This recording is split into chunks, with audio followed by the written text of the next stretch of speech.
This video is going to be a bit of a weird one. I'm going to be talking about lineups, pretty much. What units are worth it, what units are not, why I have certain units in my lineup, and etc. etc. So let's get straight into it. I am a German main. People call me a Wehraboo or a Wehraboo, whatever you want to call it. I don't care. I'm a German main. I like the German army. I like what they have to offer, more so than most other factions. What I mean by that is that it suits my playstyle. Some people like to be sneaky peeks, and we all know who those are. That would be anyone in this faction. In order to be good in this faction, you have to learn to be a sneaky Pete. If you don't know what a sneaky Pete is, play this game, you'll figure it out. Meat for the grinder. Pretty much the American playstyle is see the objective, run towards it, keep going until you die, then shrug your shoulders and say, oh well, we tried. That's pretty much it.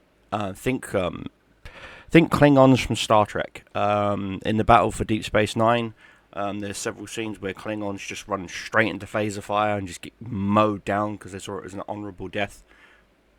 Pretty much that's the American train of thought. Then the Japanese, they are a mixture of the Americans and the Russians, which means you've got some sneaky Pete players who like to be sneaky and set up personal anti-personnel mines, things of that nature. And then you get the players who, how can I put this nicely, who just don't care, who just bonsai straight towards the enemy, sword drawn. They think traditional as the Japanese did. But I am a German player, as you guys know from my videos, so I'm going to explain to you, I don't have to explain to you the tier system, because anyone knows the tier system. Here's pretty much the tier system. So we're going to go into research. Now, as you can see, at the top, you're going to see tier 1, tier 2, tier 3, etc., tier 4. Yes, I do have some tier 4 units. So you're going to see what I'm talking about. Now, don't worry about this number, 29 of 9, da-da-da-da. That's the minimum amount of required units for you to research in order to unlock the following tier. So you have to unlock a minimum of 9, you have to unlock a minimum of 8, you have to unlock a minimum of 7, you have to unlock a minimum of 7, and so on and so forth before you can move into the next tier. Okay, so what I'm going to do is I'm going to break it down between regular units that you can just research, you can research, unlock and buy, and then the premium units that are down at the bottom that you can buy for gold and or bundles or things of that nature. So first things first, again, this all depends upon your play style. If you are a sniper player, then you're going to look at the Kar 98 with scopes, or you're going to look at the Concaro. If you are a sniper player, it's going to sound odd, but I'm not going to recommend the Kar 98. I'm actually going to recommend the Concaro. The reason why I'm going to recommend the Italian Concaro is it fires faster. Okay, if you take a look, rate of fire is 58. Rate of fire is 54 at level 1. So you're thinking, wait a minute, the Kar 98 fires faster. Yes, however, when you get the second tier bolt assembly, it slows down the rate of fire. When you get the bolt assembly on the Concaro, it speeds it up. So if you want fast follow-up shots, not necessarily one-shot knockdown power. See, the Kar 98 is one-shot knockdown power if you can hit. For some reason, and I don't know why they've done this, Gaijin have made the Kar 98 very inaccurate lately. I don't know what they did in one of the patches, but for some reason, it's almost impossible to hit with a scoped Kar 98. Now, I'm known for my sniping montages using the Kar 98. But lately, for some reason, and I have no idea what it is, it's not been working out for me. So I switched over to the Concaro, and the Concaro actually does do its job. Now, when you get the Concaro, now bear in mind the scope is not is not full power. This is only a micro half power. So we'll go to we'll try this weapon out, and you'll see what I'm talking about when I say it's half power. Okay, yeah. Okay. So we're gonna go down here. Okay, see, it's not a full power scope. It's only a half power scope.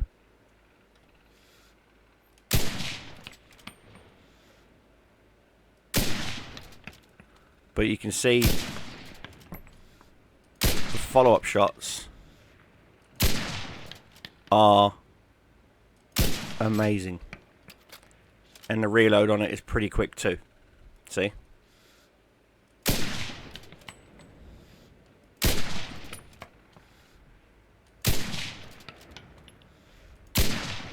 Now it does pull a little, it does pull up a little bit, as you can see. But that's the Concaro. The Concaro is to me honestly the better point shooter bolt action compared to the Kar 98. The Kar 98 is designed for accuracy. Okay, you'll see what I'm talking about.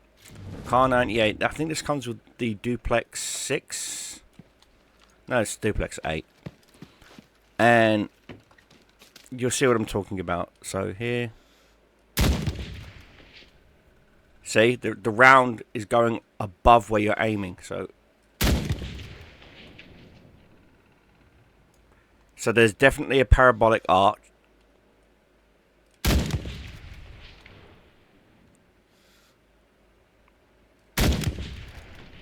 In which you're going to constantly be struggling with a follow-up. Now, look at the reload. A lot longer to reload. So if you're looking for a more friendly to use bolt action, go with the Concaro. Kar 98 is amazing, but it will punish you if you're bad with it. Use the Concaro to build up your familiarity with the game and its sniping mechanics. Now, and again, in order to get the Concaro, you just got to go down straight here. I think I unlocked the Concaro in like maybe 3 games. Now, anti-tank rifles. So actually, no, let's go to the next one, which is SMGs. SMGs, for this tier, in all honesty, you can't go wrong with the MP28 or the MP34. The Beretta is okay.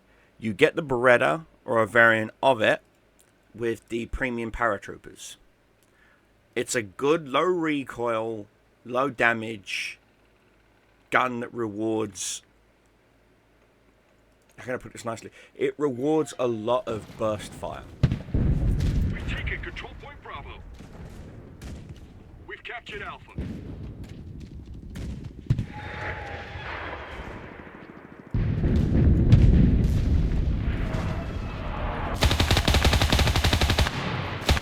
Verdammt, bei mir ist Ebbe! Lade nach! Kopfschuss! Haha!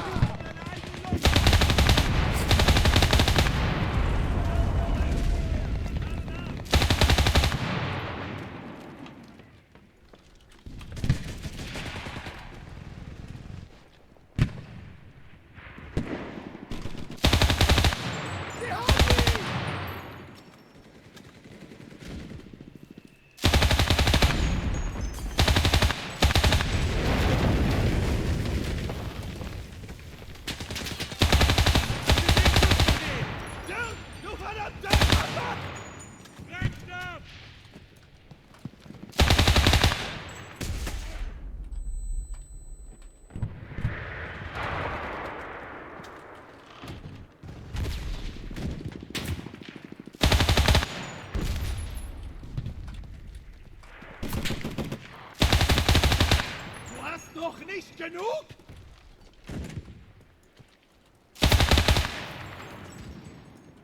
Okay, so yeah, I'll show you what I'm talking about. So this is, so see this target here, we're just going to go, do you see? It pulls to the right and up. So now this is me not compensating for recoil. Okay, but if you just do this, do you see how you can easily dispatch people with it. Now, bear in mind, yes, you can also modify the perks of your soldier to help with both horizontal and vertical recoil, but it is a good little SMG. The MP3, this thing fires so slow compared to, I mean, look, see, 480 versus 450 versus 600 versus 450. These two fire very, very slow. This one fires immensely fast, but this one's the fastest. So you got to understand, you're going to be looking for, when it comes to SMGs, you got to figure out TTK, time to kill. Okay? Now, yes, you can shoot a target in the head. And yes, shooting a target in the head with certain calibers will drop a target straight away, see? So you just... Clearer sight pictures. Much clearer sight pictures. See? Now, again, I'm not going to hold down... I'm not going to do any recoil control, so I'm just going to hold down the trigger. Do you see? The recoil on this is so easy to handle. This is why a lot of people will stick with it. It's a good little SMG for rank 1. For rank 1, you can't go wrong with it. Good rate of fire, good recoil control, good sight picture, MP28. I like to use the MP38 and the MP40s, but that's just personal preference from other games like Red Orchestra and Heroes and Generals. Now, let's take a look at anti-tank. Don't worry about LMGs. LMGs don't get unlocked until tier 2, so we're not going to cover those. Now, we're just going to cover tier 1. Now, we're going to take a look at anti-tank rifles. Now, the Panzerbündel 38 and the Panzerbündel 39, you think, okay, great, the 39 is obviously better than the 38. No. Neither, either or. The reason why is because, again, I'm going to show you why I suggest that you use one over the other. You're going to physically see this. Okay? Okay, now all anti-tank guys start off with a Gewehr or a Kar 98, so I'm switching to this. Now, look at this sight picture. 1 1000, 2 1000, 3 1000, 4 1000.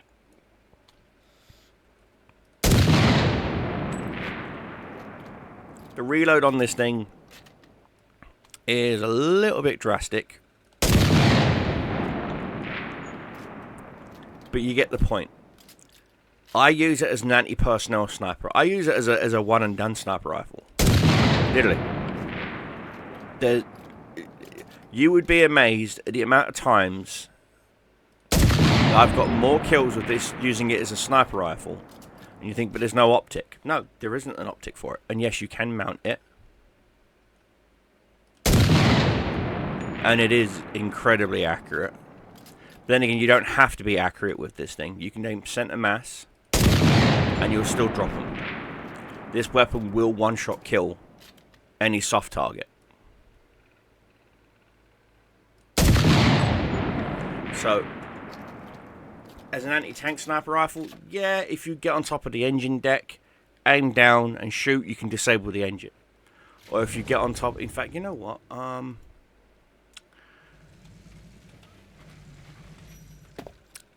Okay, so here we are. Right, we're at the, now, depending on where you aim, it's going to depend on... Oh, come on, that should have been an ammo rack. Okay, so his ammo's destroyed, but his tank's perfectly fine. Okay, fine. Bonk. You're starting to see what I'm talking about. Lightly armoured vehicles like this AA vehicle, not a problem. Now... No? Are you sure? Good.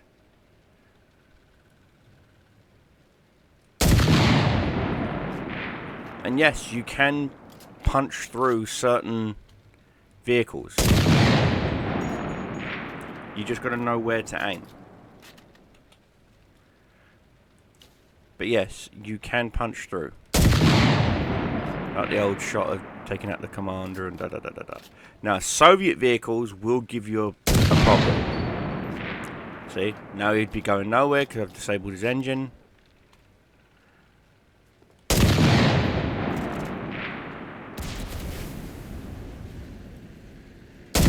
But you're starting to see what I'm talking about when I say that yes, you can penetrate vehicles.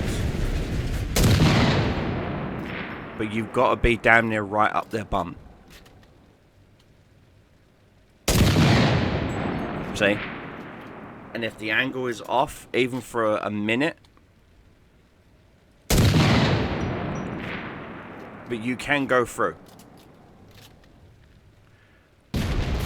British. There. Yeah, see, that would be the ammo. But you'd mostly want to aim for there. It's only a 20mm plate. Alright, you know what? But you're starting to understand what I'm talking about. It can penetrate. But in order for you to penetrate certain vehicles that you're going to come across, like these Soviets, okay, you are going to want to get on top. You're going to want to aim down like so, or you're going to want to aim down like so. See? And that's it to go ba-boom. Verdammt, bei mir ist Ebbe! Not enough! And then boom.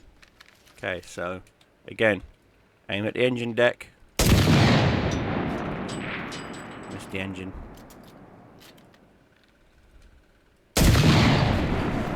There you go. So he's going nowhere. And then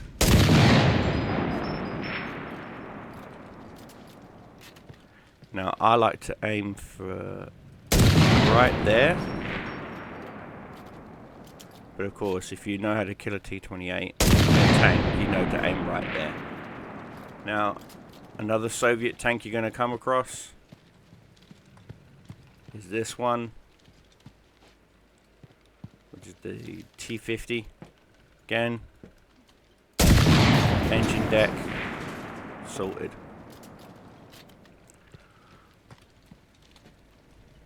There you go.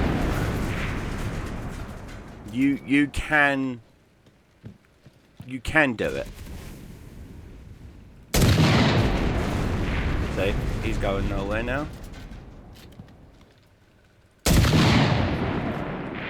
Definitely going nowhere now.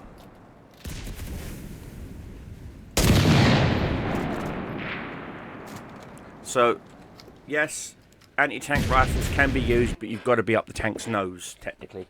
And most tanks are going to have infantry, so hit or miss. Now, this is the only mortars you get for at least 3 ranks.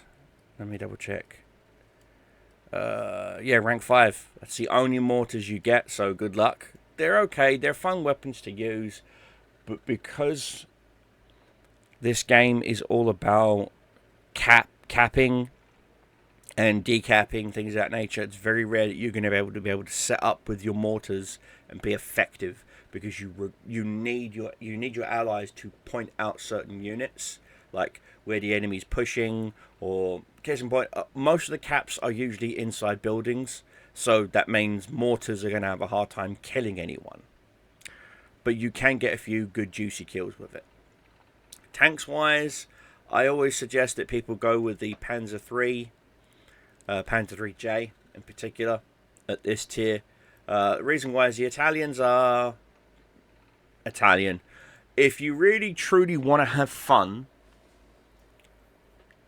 get the Panzer IIc. However, Panzer IIcs, please understand this when I say this, Panzer IIcs are not meant to fight other tanks. They are an infantry support vehicle, which means where the push is, you go with the Panzer IIc. I will explain while I'm trying it out for you. Okay, so You're going to see what I'm talking about when I say that the Panzer IIc is not see, so I've got AP rounds. See? Nothing. Nothing. See, I'm hitting it in its ammo rack. It should have gone boom by now. This is the only downside. Like, hello? You should have reloaded by now? Again, this is another problem with the Panzer IIc. For some reason, they've nerfed its reload and keep nerfing it and keep nerfing it and keep nerfing it, and I absolutely do not know why it keeps nerfing it. See? That ammo is black. It should have gone skyrocket by now.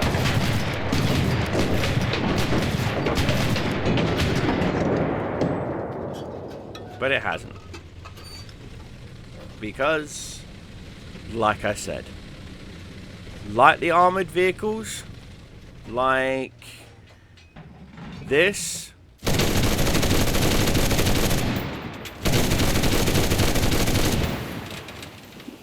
why am I not even getting hit markers on that? What the heck? Wow. So, like I said, lightly armored vehicles, like the half track, yeah, easy. But anything Soviet armored, as you've seen, good luck.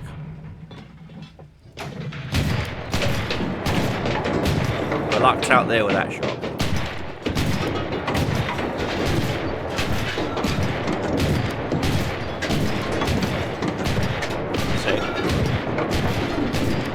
Considered point blank range, and I'm not penning, because the Panzer IIc, even with its AP round, is not designed to take on other tanks. It's designed to take on soft targets like trucks, cars, anti-aircraft. It is not designed to take on other armor. So if you're looking for tank on tank, armor on armor fun, go with the Panzer IIIJ. Now, the Panzer IIIJ, in my honest opinion, is the much better one out of all of them. Now, the ICAR 81C, hands down, is the best fighter of this tier, and even tier 2 and even tier 3. No joke. No joke. Not even kidding you. Now, let me get down to the meat and potatoes. Premium units. What premium units are the best at tier 1? For tier 1, get the paratroopers. End of. Just get the paratroopers. You will love life. That is all I need to say. Just get the paratroopers. Paratroopers, an SMG squad, and paratroopers, an SMG squad, Panzer IIIJ, ICAR, and a Concaro squad. You can stay at tier 1 and enjoy the game and be flexible enough to do certain things. This is a reminder. Make a video. I'm making it now. This is a reminder. This is a reminder. Make a video. Make a video. I am. Thank you. Now, this leads into tier 2. So I'll put tier 2 in its own separate video. But until then, guys, so summarize it up. Go with a Concaro sniper squad. Go with either the MP28 squad. Get yourself a paratrooper squad. Yes, that is a premium unit, so it's going to cost you money. Tanks-wise, Panzer IIIJ1. Airplane-wise, ICAR 81C. And that is tier 1, guys. I will see you in part 2 for tier 2.